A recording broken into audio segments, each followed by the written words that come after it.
ইসরায়েলের আগাম সতর্কতা ব্যবস্থায় ত্রুটি, রামলে ও এলা ভ্যালিতে ক্ষেপণাস্ত্র আঘাত, জেরুজালেম 11 মার্চ 2026।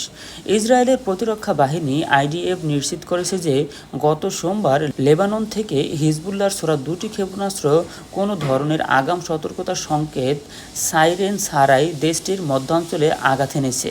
আইডিএফ এই ঘটনাকে একটি বিচ্ছিন্ন ত্রুটি হিসেবে বর্ণনা করছে। ঘটনার বিবরণ: সোমবার বিকেলে হিজবুল্লাহর পক্ষ থেকে ইসরায়েলের অভ্যন্তরে বেশ কয়েকটি ক্ষেপণাস্ত্র নিক্ষেপ করা হয়। এর মধ্যে দুটি ক্ষেপণাস্ত্র আকাশ প্রতিরক্ষা ব্যবস্থা ভেদ করে লোকালয়ে আঘাত হানে।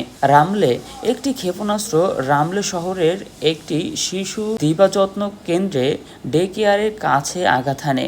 এতে অন্তত 14 জন সামান্য আহত হয়েছে এবং অবকাঠামোর ব্যাপক ক্ষয়ক্ষতি হয়েছে।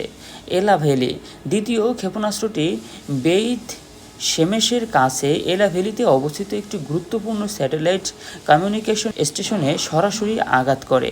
ভিডিও ফুটেজে দেখা গেছে ক্ষেপণাস্ত্রটি সরাসরি স্টেশনের অ্যান্টেনার ওপর আছড়ে পড়ে। প্রতিরক্ষা ব্যবস্থার তদন্ত: আইডিএফ এর প্রাথমিক তদন্ত অনুযায়ী আয়রন ডোম বা অন্য কোনো প্রতিরক্ষা ব্যবস্থা এই দুটি ক্ষেপণাস্ত্রকে আটকাতে ব্যর্থ হয় এবং সবচেয়ে উদ্বেগের বিষয় হলো সংশ্লিষ্ট এলাকাগুলোতে কোনো সতর্কতা সাইরেন বাজেনি, ফলে সাধারণ মানুষ নিরাপদ আশ্রয়ে যাওয়ার সুযোগ পায়নি।